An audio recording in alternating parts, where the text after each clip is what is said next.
Welcome dear students. In this lecture we are going to start electric charges and fields, which is the very first chapter of unit 1 electrostatics of class 12 physics. So let us first overview the syllabus of electrostatics for the year 2020-2021, because this time CBSE has deleted 30% portion of the syllabus. So let us see what change has occurred in this unit. So in this chapter we are going to deal with electric charges, conservation of charge, Coulomb's law, force between 2 point charges, forces between multiple charges, superposition principle, continuous charge distribution, electric field due to a point charge, electric field lines, electric dipole, electric field due to a dipole, torque on a dipole in a uniform electric field, electric flux, statement of Gauss theorem, which is very important, and its application, which is more important than anything in this chapter, to find field due to infinitely long straight wire, uniformly charged infinite plane sheet. This time CBSE has deleted this portion, that is electric field inside and outside for a uniformly charged thin spherical shell. So let us start our discussion with electric charge and electric fields. As we are aware of the fact that matter is made up of elementary particles, and what are those elementary particles? Those elementary particles are electrons, protons and neutrons. There are many more elementary particles, but we have to deal with these three elementary particles. और हमने पहले पढ़ चुका है अपने junior classes में that the mass of proton, mass of electron, mass of neutron, they are different. Mass of electron is 9.1 into 10 to the power minus 31 kg. Mass of proton is 1.67262 into 10 to the power minus 27 kg, and mass of neutron is 1.67493 into 10 to the power minus 27 kg. There is a slight difference between mass of proton and mass of neutron. Now what we want to measure is the effect of this mass. Because of their masses they attract each other, यानी कि इनके masses की वजह से ये जो charge particle है एक दूसरे को अट्रैक्ट करते हैं. तो let us try to find कि अगर वो एक दूसरे को अट्रैक्ट कर रहे हैं, then what is the force exerted between these particles. अगर कोई भी ऑब्जेक्ट किसी दूसरे ऑब्जेक्ट को या कोई भी पार्टिकल किसी दूसरे पार्टिकल को अट्रैक्ट कर रहा है, तो इसका सीधा सीधा मतलब ये होता है कि वो उसके ऊपर कुछ ना कुछ फोर्स लगा रहा है. और क्योंकि ये जो फोर्स है, this force is gravitational force, and we know that the formula for gravitational force is nothing but F is equals to Gm1m2 upon r square. So let us try to let's substitute all these values. Suppose that two charged particles, we will consider two electrons only. These two electrons are separated by some distance, say 1 centimeter. 1 centimeter is the unit distance between two electrons, and we know that the value of capital G is 6.67 into 10 to the power minus 11 Newton meter square per kg square, and mass of electron is 9.1 into 10 to the power minus 31 kg, and उसका square because m1 and m2 है, and the distance between them is 1 centimeter. अगर मैं उसको metre के terms में लिखूँ तो क्या हो जाएगा 10 to the power minus 2 meter. So after solving this we will come to know that the gravitational force acting between two electron is nothing but 5.5 into 10 to the power minus 67 Newton. तो आप देख रहे हो कि इसका power, the order of this force is very small. 10 to the power minus 67 is very small, and that is the reason कि gravitational force को weak forces कहा जाता है. On the other hand, it was observed that if two electrons are kept close to each other and separated by some distance 1 centimeter, it was found that they will exert force on each other and they will repel each other, and the value of force with which they repel each other is found to be 2.3 into 10 to the power minus 24 newton. यानी कि दो electrons जो 1 centimetre distance से separate किए हुए हैं वो एक दूसरे के ऊपर रिपल्सिव फोर्स लगाते हैं, और वो रिपल्सिव फोर्स का वैल्यू है 2.3 into 10 to the power minus 24 newton, which is very high as compare to the gravitational force. Because order देखिए यहाँ पे 10 टू द पावर माइनस 67 है और यहाँ पे ऑर्डर है 10 to the power minus 24 newton. So we can say that this force, the value of this force is very large as compared to this force, this gravitational force. So what we conclude from this discussion is this force, this extra force. What is this extra force? This extra force is nothing but it is electric force, and as I had written here that it is very large as compared to the gravitational force. So इस discussion से हमने conclude क्या किया इस discussion से हमें ये पता चल रहा है कि यहाँ पे कुछ और प्रॉपर्टी है एलिमेंट्री पार्टिकल्स की जिसके बारे में हमें जानना ज़रूरी है, and that property is charge of the particle. तो सबसे बड़ा क्वेश्चन यहाँ पे ये आता है कि why the study of nature of charge becomes so important. The answer is quite simple, that the reason is electromagnetic interaction involves particles that have a property called electric charge। electromagnetic interaction जो है वो ऐसे particles को involve करता है, या electromagnetic interactions में जो पार्टिकल्स इन्वॉल्व होते हैं उनका एक बहुत ही बेसिक कैरेक्टरिस्टिक है इलेक्ट्रिक चार्ज। जैसे कि मास उसका एक बेसिक कैरेक्टरिस्टिक है, वैसे ही इलेक्ट्रिक चार्ज भी उसका बेसिक कैरेक्टरिस्टिक है। तो अब क्योंकि हमें ये पता चल गया है कि क्यों ये ज़रूरी हो जाता है कि इलेक्ट्रिक चार्ज का नेचर के बारे में हम पता करें, हमारे लिए अब ये और भी ज़्यादा ज़रूरी है कि what is an electric charge, यानी कि how do we define an electric charge. तो I had read many definitions of electric charge, but the best definition that I observed or that I have seen is this one, that charge is the technical term used to indicate that an object has been prepared so as to participate in electrical force। Definition से ही समझ में आ रहा है that it is very clear कि कोई भी object अगर charged है तो हम ये कहना चाह रहे हैं कि वो इलेक्ट्रिकल फोर्सेस, इलेक्ट्रोस्टैटिक फोर्सेस में पार्टिसिपेट करने के लिए रेडी है। Okay, so this is the definition of electric charge। now जब भी मैं किसी क्वांटिटी के बारे में या किसी फिज़िकल क्वांटिटी के बारे में पढ़ता हूँ फिज़िक्स में, तो इट बिकम्स वेरी इंपॉर्टेंट कि उसको मैं रिप्रेजेंट किस लेटर से करूँगा और what will be the SI unit of that quantity.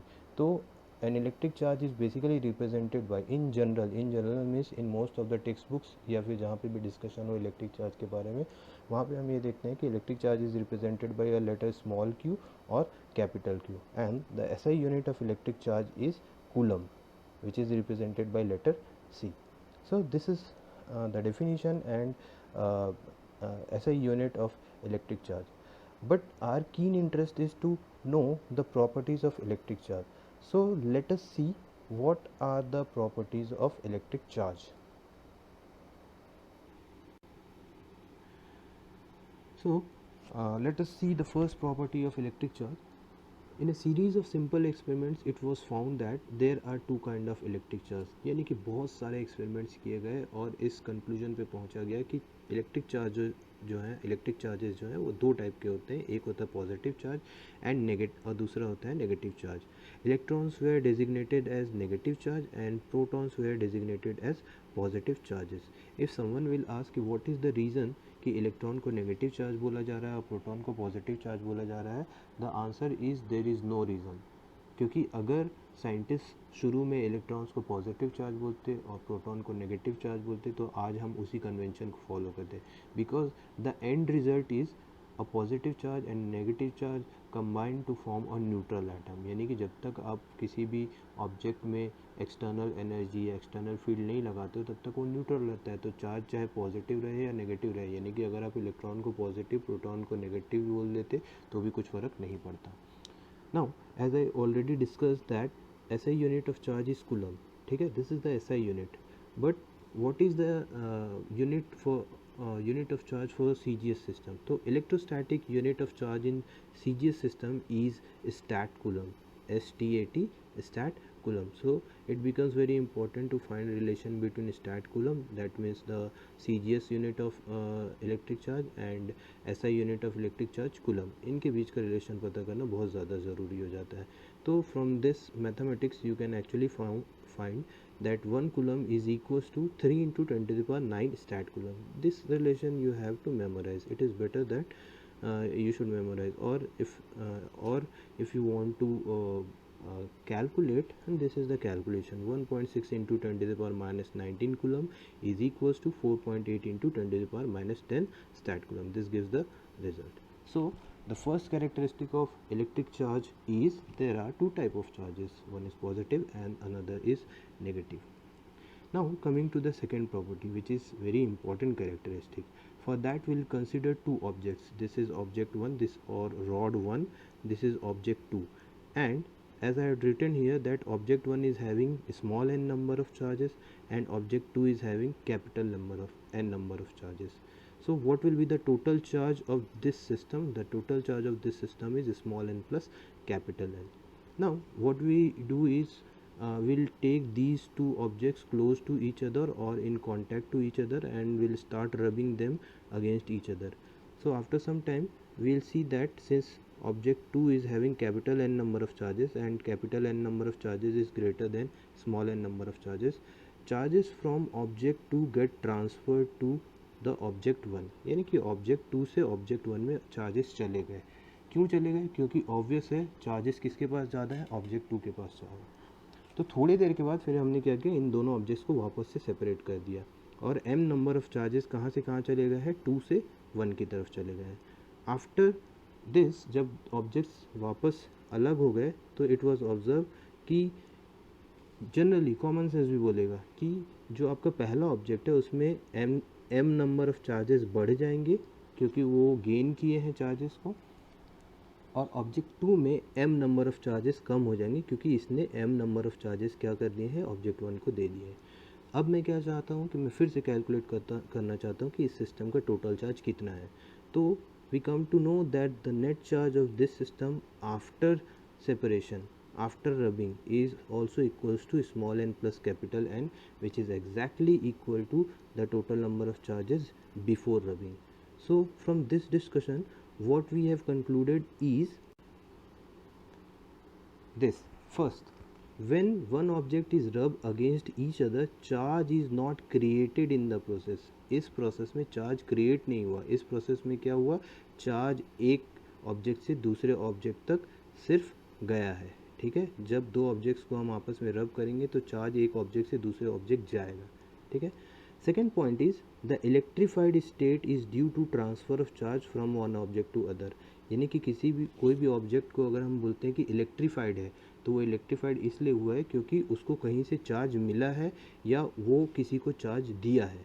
And the third point is when one object gives some amount of negative charge while other gain some amount of positive charge. यानी कि अगर एक object जो है वो कुछ अपना negative charge दे रहा है तो दूसरा ऑब्जेक्ट जो है वो कुछ ना कुछ अपना पॉजिटिव चार्ज गेन कर रहा है. तो ये तीनों कंक्लूजन्स जो हैं, ये तीनों कंक्लूजन्स हमको एक रिजल्ट पे पहुंचने पे कंपेल करते हैं, and that result is the second characteristic of electric charge which says that electric charge is conserved. ठीक है, electric charge is conserved. It can neither be created, it can not be destroyed, it can only be transferred from one object to another object. So this is the second most important characteristic of electric charge. Okay बच्चों, actually I want to correct my one sentence that this part, one object gives, actually this is gain.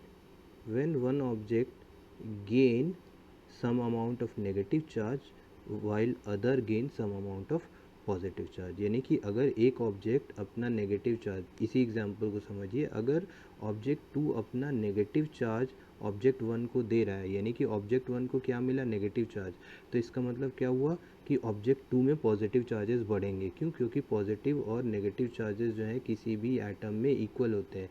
तो अगर किसी ने अपना positive charge दे दिया है तो उसके पास नेगेटिव चार्ज बढ़ेंगे, और किसी ने अगर अपना नेगेटिव चार्ज दिया है तो उसके पास पॉजिटिव चार्जेस बढ़ेंगे. तो यहाँ पे ये जो मैंने लिखा है दैट वन ऑब्जेक्ट गिव्स, इसके जगह होना चाहिए one object gains. So second characteristic is electric charge is conserved. Now coming to the third most important characteristic of electric charge, which says this: actually in 1909 there's a famous experiment, Millikan oil drop experiment, which was performed by Robert Millikan in 1909. And in his famous oil drop experiment, after recording measurements on thousands of droplets, मतलब हज़ारों drops में उन्होंने measurement किया और with 1% accuracy, 1% precision, यानी कि 99% accuracy, he and his coworkers found that all droplets, यानी कि जितने भी ड्रॉपलेट्स के ऊपर उन्होंने एक्सपेरिमेंट किया, मेजरमेंट किया, he and his coworkers found that a charge equal to some integer multiple of elementary charge. ठीक है, सभी ड्रॉपलेट्स में चार्ज जो है it is equal to some integer multiple of an elementary charge small e. तो इसका क्या मतलब है? It means that electric charge always occurs as integral multiples of fundamental amount of charge, यानी कि जितने भी ड्रॉपलेट्स थे उसमें जो भी चार्जेस थे वो इस एलिमेंट्री चार्ज के कुछ ना कुछ मल्टीपल के फॉर्म में थे। और किस मल्टीपल? तो इंटीग्रल मल्टीपल के फॉर्म में। तो मैथमेटिकली इस बात को इस तरह से लिखा जाता है that Q is equals to plus minus any, क्योंकि चार्ज पॉजिटिव भी हो सकता है हो सकता है और चार्ज नेगेटिव भी हो सकता है। तो charge is equals to plus minus n e where this n is some integer. यहाँ पे जिस इंटीजर की बात हो रही है ना, integer multiple of elementary charge, ये वही इंटीजर है। And this integer value can be 1 2 3 4 5 anything. Okay, this is called charge quantization. क्यों? क्योंकि आपने चार्ज को क्वांटाइज किया, उसको आपने क्वांटिटी के टर्म में बताया, यानी कि Q इज इक्वल्स टू क्या हो सकता है? Plus 1E minus 1E plus 2E minus 2E, इस तरह से, यानी कि आप चार्ज को क्वांटिटी के टर्म में बता रहे हो, टोटल चार्ज को। और वो क्वांटिटी किसके इंटीग्रल मल्टीपल के फॉर्म में है? ये एलिमेंट्री चार्ज E। ठीक है, तो यहाँ पे जो ये वर्ड आया quantization, what does this quantization means? यहाँ पे सबसे बड़ी बात ये आती है ना कि what does this question what does this quantization means? The answer is quite simple. It simply means that charges will always have discrete values rather than any value, यानी कि चार्ज का कुछ भी वैल्यू हो जाए ऐसा पॉसिबल नहीं। कुछ भी वैल्यू का मतलब क्या होता है? एनी वैल्यू, 0.1 0.1 0.2 0.3 0.4, कुछ भी वैल्यू, ऐसा वैल्यूज़ नहीं हो सकता चार्ज का। चार्ज का डिस्क्रीट वैल्यू होगा। डिस्क्रीट यानी कि कंप्लीट और फिक्स्ड वैल्यूज़, जैसे 1 यानी कि complete values, basically complete values 1 2 3 4 like this. It can't be 1.1 1.2 1.3 2.1 2.2 2.3, इस तरह से चार्ज की वैल्यूज़ नहीं हो सकती। यहाँ पे मैंने एग्जांपल भी लिखा है that we can have plus 5E and minus 5E charge, but we cannot have plus 5.67E या minus 5.67E charge. We can only have these discrete values, that means complete values. ठीक है, let's move ahead and talk about interaction of charges, because मैंने आपको पहले ही बता दिया है कि इलेक्ट्रोमैग्नेटिक इंटरेक्शन के बारे में हमको पढ़ना है, और इलेक्ट्रोमैग्नेटिक इंटरेक्शन के बारे में हमको पढ़ना है तो उसके लिए हमें चार्जेस की कैरेक्टरिस्टिक पता होनी चाहिए थी, जो मैंने ऑलरेडी डिस्कस कर दी है। तो let us start discussing about interaction of charges. जब भी हम इंटरेक्शन की बात करते हैं तो हमारा सीधा सीधा कहने का मतलब होता है इलेक्ट्रिक फोर्सेस। तो if two charge particles are brought near to each other, अगर दो चार्ज पार्टिकल को आप एक दूसरे के पास लाओगे तो क्या होगा? डेफिनेटली उनके बीच कुछ ना कुछ फोर्स लगेगा, चाहे वो फोर्स अट्रैक्टिव हो चाहे वो फोर्स रिपल्सिव हो।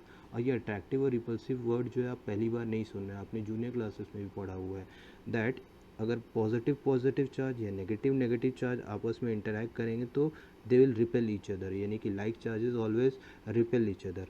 और सिमिलरली अगर आप पॉजिटिव और नेगेटिव चार्ज का इंटरेक्शन कराओगे, यानी कि ऑपोजिट चार्जेस का इंटरेक्शन कराओगे, तो they will attract each other. यानी कि फोर्स किस टाइप का है? रिपल्सिव टाइप का है। फोर्स किस टाइप का है? अट्रैक्टिव टाइप का है, depending on which type of charges are interacting.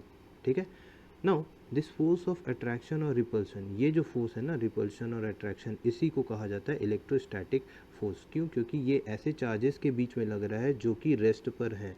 ये दोनों चार्जेस जो हैं ये रेस्ट पे हैं। ये इलेक्ट्रॉन इलेक्ट्रॉन भी हो सकता है, ये इलेक्ट्रॉन प्रोटॉन भी हो सकता है, ये प्रोटॉन प्रोटॉन भी हो सकते हैं, बट ये चार्जेस जो हैं मूव नहीं कर रहे हैं, इसीलिए इनको कहा जाता है इलेक्ट्रोस्टैटिक। ठीक है, और इनके बीच में जो फोर्स लग रहा है उसको हम क्या कह रहे हैं? उसको हम कह रहे हैं इलेक्ट्रोस्टैटिक फोर्स। अब आप सबको मैं एक बात बता दूं कि नेचर में जितने भी फिनोमेना होते हैं they are in accordance with some law, यानी कि कोई ना कोई लॉ उनको गवर्न करता है। तो यहाँ पे ये जो इंटरेक्शन हो रहा है, ये जो इलेक्ट्रोस्टैटिक फोर्स लग रहे हैं, ये भी किसी ना किसी फोर्स, किसी ना किसी लॉ को फॉलो करते होंगे। दैट मीन्स ये भी किसी ना किसी लॉ के थ्रू गवर्न होते हैं। And here this interaction follows Coulomb's law of electrostatic. So now we are coming to the very important topic, Coulomb's law. What is Coulomb's law? Coulomb's law says that the force of attraction between any two point charges is directly proportional to the product of charge, the product of magnitude of charge, and inversely proportional to the square of distance between them. Okay, यानी कि Coulomb's law ये बोलता है कि कोई भी दो charges जो हैं उनके बीच में जो फोर्स लग रहा है, that force is directly proportional to the product of magnitude of charges, यानी कि मान लीजिए दो चार्जेस हैं Q1 एंड Q2 और इनके बीच का डिस्टेंस कितना है, स्मॉल r है। तो Coulomb's law says that the force is directly proportional to the product of these two charges and inversely proportional to the square of distance between them। जैसे यहाँ मैंने डिनोमिनेटर में r स्क्वायर लिखा है और ऊपर मैंने मैग्नीट्यूड लिखा है Q1 and Q2। This is Coulomb's law। And since this force is directly proportional to this overall quantity, that certainly means कि अगर आप ये proportional sign को हटाओगे तो there will be a proportionality constant। so here this proportionality constant K is called electrostatic force constant। एक और बात यहाँ पे मैंने एक बात कही है that टू पॉइंट चार्जेस, ये दो पॉइंट चार्जेस क्या हैं, मतलब किसी भी चार्ज को पॉइंट चार्ज कैसे बोलोगे। तो चलिए मान लेते हैं कि ये एक कैपिटल Q बड़ा चार्ज है और इसके पास में एक छोटा चार्ज या पॉइंट चार्ज लेके आता हूँ स्मॉल q। तो पॉइंट चार्ज कहने का, किसी भी चार्ज को पॉइंट चार्ज जब कहते हो तो हमारे कहने का ये मतलब होता है कि इस चार्ज के प्रेजेंस से इस दूसरे चार्ज को कुछ फ़र्क ज़्यादा नहीं पड़ता है, थोड़ा बहुत पड़ेगा लेकिन बहुत ज़्यादा फ़र्क नहीं पड़ेगा, यानी कि इसका इफ़ेक्ट जो है इसके ऊपर क्या है, नेग्लिजिबल। तब हम इस चार्ज को क्या कह सकते हैं, पॉइंट चार्ज कह सकते हैं, या फिर टेस्ट चार्ज भी आप कहते हैं कई लोग, ठीक है। और हम आगे भी देखेंगे that it is called test charge. तो let's come again to Coulomb's law। As I told you that this K is electric force constant. अब यहाँ पे चार्जेस का मैंने आपको सेपरेशन और सिस्टम दिखाया है बना के, और they are separated in vacuum, ठीक है। अब हमारे पास क्या क्या पॉसिबिलिटीज़ है, पॉसिबिलिटीज़ ये है कि दोनों चार्जेस क्या हो सकते हैं, पॉजिटिव हो सकते हैं। अगर ये दोनों चार्जेस पॉजिटिव हैं तो इनका प्रोडक्ट भी क्या होगा, पॉजिटिव, यानी कि ग्रेटर देन ज़ीरो। तो पहला केस हमारे पास क्या है, that product of two charges is greater than zero. ये कंडीशन कब हो सकती है, जब दोनों चार्जेस पॉजिटिव हो या दोनों चार्जेस नेगेटिव हो। तो अगर दोनों चार्जेस पॉजिटिव हों और दोनों चार्जेस नेगेटिव हों, तब हमारे पास प्रोडक्ट ऑफ चार्ज क्या होगा, it is greater than zero. Greater than zero का मतलब होता है पॉजिटिव।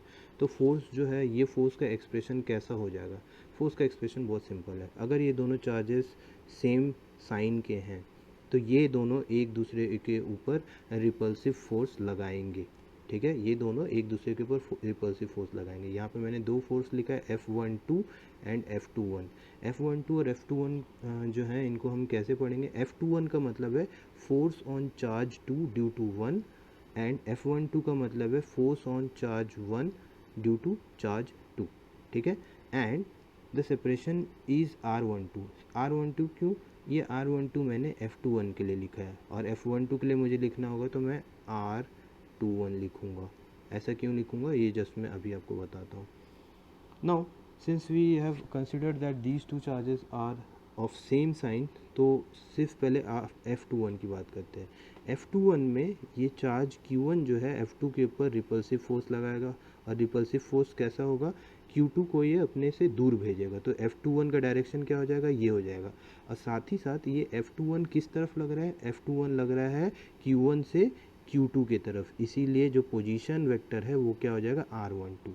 और इसका ऑपोजिट, अगर Q2 जो है उसका फोर्स मैं कंसिडर करूँ Q1 के ऊपर, तो फोर्स किस तरफ लगेगा, इस तरफ, यानी कि F12 force on 1 due to 2। और पोजीशन वेक्टर कहाँ से कहाँ होगा, क्योंकि ये फोर्स लग रहा है चार्ज Q2 से चार्ज Q1, तो ये क्या हो जाएगा, R21, ठीक है।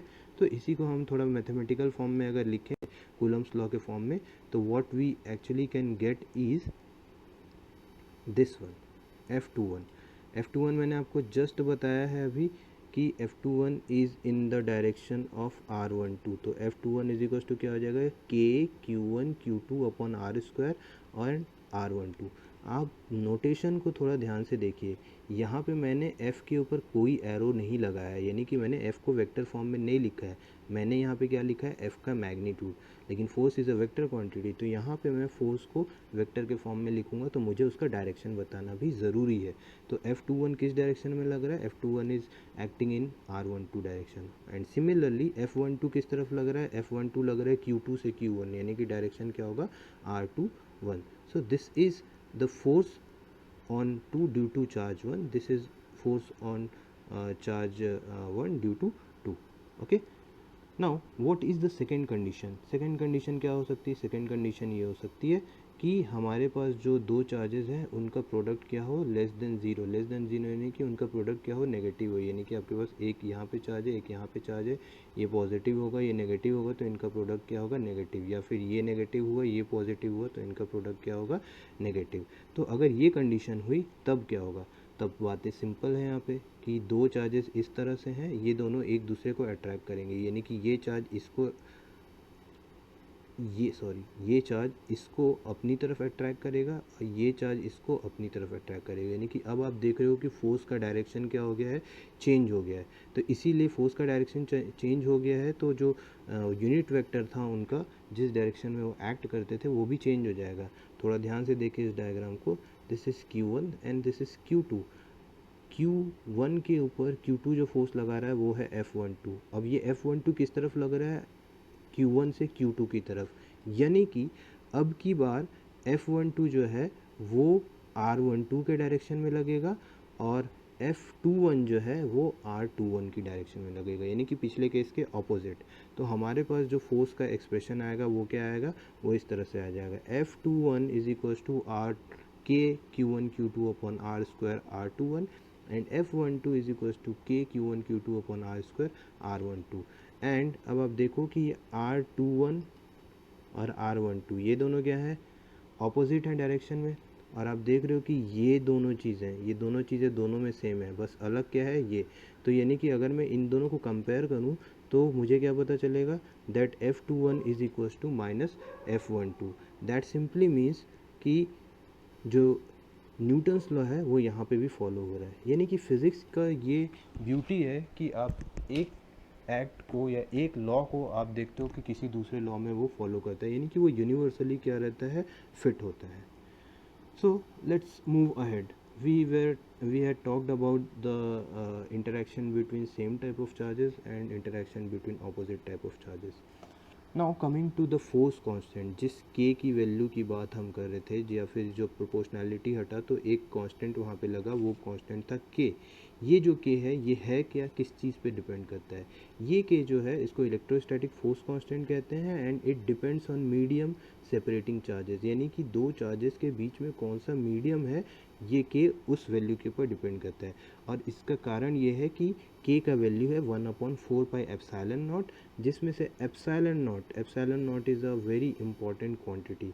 ये जो एप्सिलॉन नॉट है इसी को कहा जाता है एब्सोल्यूट इलेक्ट्रिकल परमिटिविटी। एब्सोल्यूट इसलिए क्योंकि मीडियम जो है वो क्या है, एयर या वैक्यूम।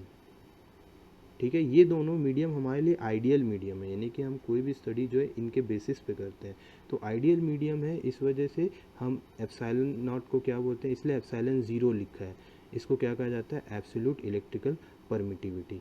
अब क्योंकि हमें जब पता चल गया है कि ये एब्सोल्यूट इलेक्ट्रिकल परमिटिविटी है और के का वैल्यू जो है इस पर डिपेंड करता है एब्सोल्यूट इलेक्ट्रिकल परमिटिविटी, और ये किसका परमिटिविटी है, फ्री स्पेस का, यानी कि कोई अगर दूसरा मीडियम होता तो ये वैल्यू कुछ और होता, कोई दूसरा और मीडियम होता तो उसकी वैल्यू कुछ और होती। तो इसका मतलब क्या है, क्योंकि ये एप्सिलॉन नॉट जो है या परमिटिविटी जो है वो मीडियम पे डिपेंड करता है, इसी वजह से के की वैल्यू भी किस पे डिपेंड करेगी, उस मीडियम पे डिपेंड करेगी। ओके, फॉर एयर और वैक्यूम द वैल्यू ऑफ के इज़ 1 CGS सिस्टम में, ये बात हमें ध्यान रखना है कि CGS सिस्टम में के का वैल्यू जो है वो 1 के बराबर है।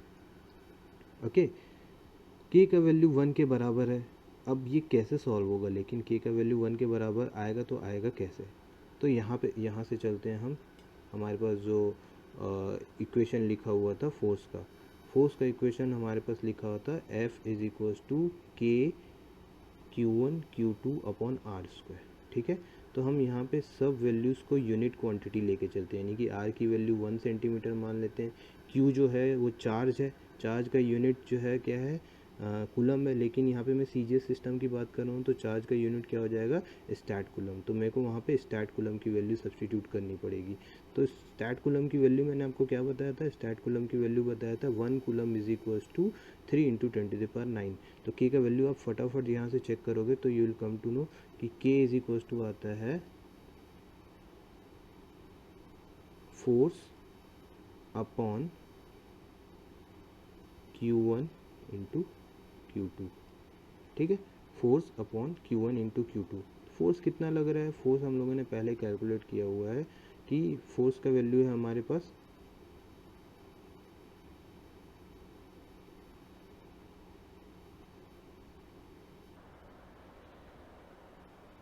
So now the value of k is equals to 1 in CGS system, and the value of k is equals to 9 into 10 to the power 9 newton metre square पर कूलम स्क्वायर। ये वैल्यू है SI सिस्टम में, और इसका unit आप देख रहे हो कि न्यूटन मीटर स्क्वायर पर कूलम स्क्वायर। वो कैसे होगा, वो सिंपल है। आप देखो ये जो वैल्यू है ये k है, ये न्यूटन में है, ये दोनों कूलम में है, तो न्यूटन डिवाइडेड बाय कूलम, और ये मीटर स्क्वायर उधर चल जाएगा, तो इसकी यूनिट क्या हो जाएगी, न्यूटन मीटर स्क्वायर पर कूलम स्क्वायर। तो SI सिस्टम में k की वैल्यू है 9 into 10 to the power 9 newton metre square पर coulomb square. That means you have to remember this value कि कोई भी अगर पूछे कि what is the value of electrostatic force constant, तो value is 9 into 10 to the power 9 newton metre square पर coulomb square. अब मुझे एक्चुअली क्या कैलकुलेट करना है, मुझे कैलकुलेट करना है कि CGS सिस्टम में इसकी वैल्यू कितनी है। क्यों, क्योंकि डायरेक्टली तो मैंने बोल दिया कि CGS सिस्टम में इसकी वैल्यू 1 है, बट कोई भी पूछ सकता है कि are you able to calculate this value, your answer must be yes. आप सब्सटीट्यूशन करिए, ये है 9 into 10 to the power 9 newton metre square पर कूलम स्क्वायर। यहाँ पे आप कुछ मत करिए, यहाँ पे आप सीधा सीधा सब्सटीट्यूशन करिए। तो सब्सटीट्यूशन आपको किसका करना है भाई, न्यूटन का करना है, यानी कि CGS सिस्टम में न्यूटन को लिखना है, CGS सिस्टम में मीटर को लिखना है, CGS सिस्टम में कूलम को लिखना है। लिख दीजिए न्यूटन का वैल्यू कितना हो जाएगा, न्यूटन को हम डाइन में कन्वर्ट करेंगे तो 1 न्यूटन होता है 10 टू द पावर 5 डाइन, सबको ये बात याद होगा, ठीक है। 1 newton is equal to 10 to the power 5 dyne, तो न्यूटन का वैल्यू मैंने वहाँ पे सब्सटीट्यूट कर दिया 10 to the power 5 dine.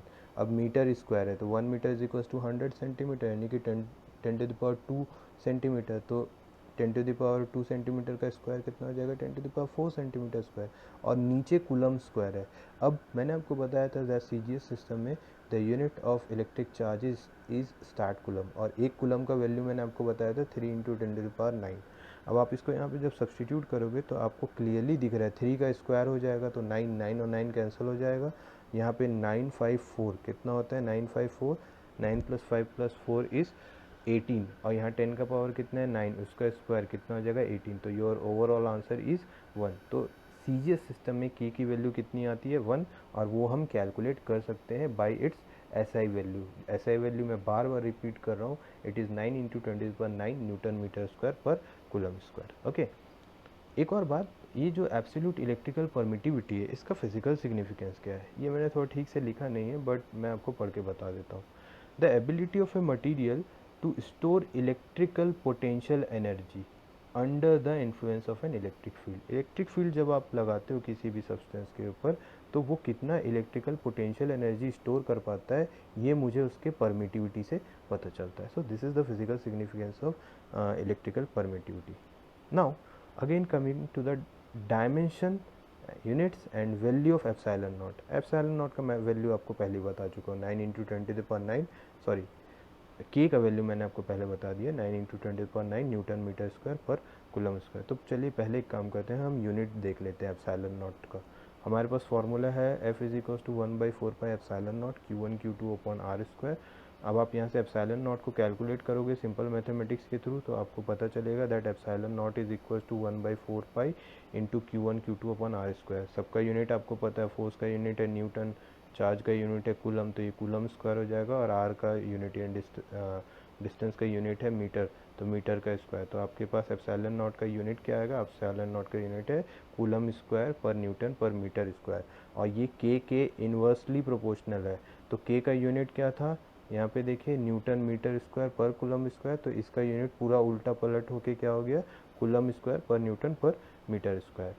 Now I want to calculate dimension. तो डायमेंशन कैलकुलेट करना भी कोई बड़ा यहाँ पे दिक्कत वाला बात नहीं है, बिकॉज यहाँ पे क्या क्या आपके पास है, चार्ज है, फोर्स है, डिस्टेंस है, सबका आपको डायमेंशनल फार्मूला पता है। चार्ज इज इक्वल टू क्या होता है, चार्ज इज इक्वल टू होता है current into time, current into time. Current का यूनिट क्या है, करंट का डायमेंशनल फार्मूला था ए, टाइम को हम रिप्रेजेंट करते हैं टी से, तो हमने वहाँ सब्सटीट्यूट कर दिया, तो A T into A T हो जाएगा, 2 बार चार्ज है। और न्यूटन का सॉरी फोर्स का जो डायमेंशनल फार्मूला सबको पता है m1L1T-2, एंड डिस्टेंस का सबको पता है एल स्क्वायर।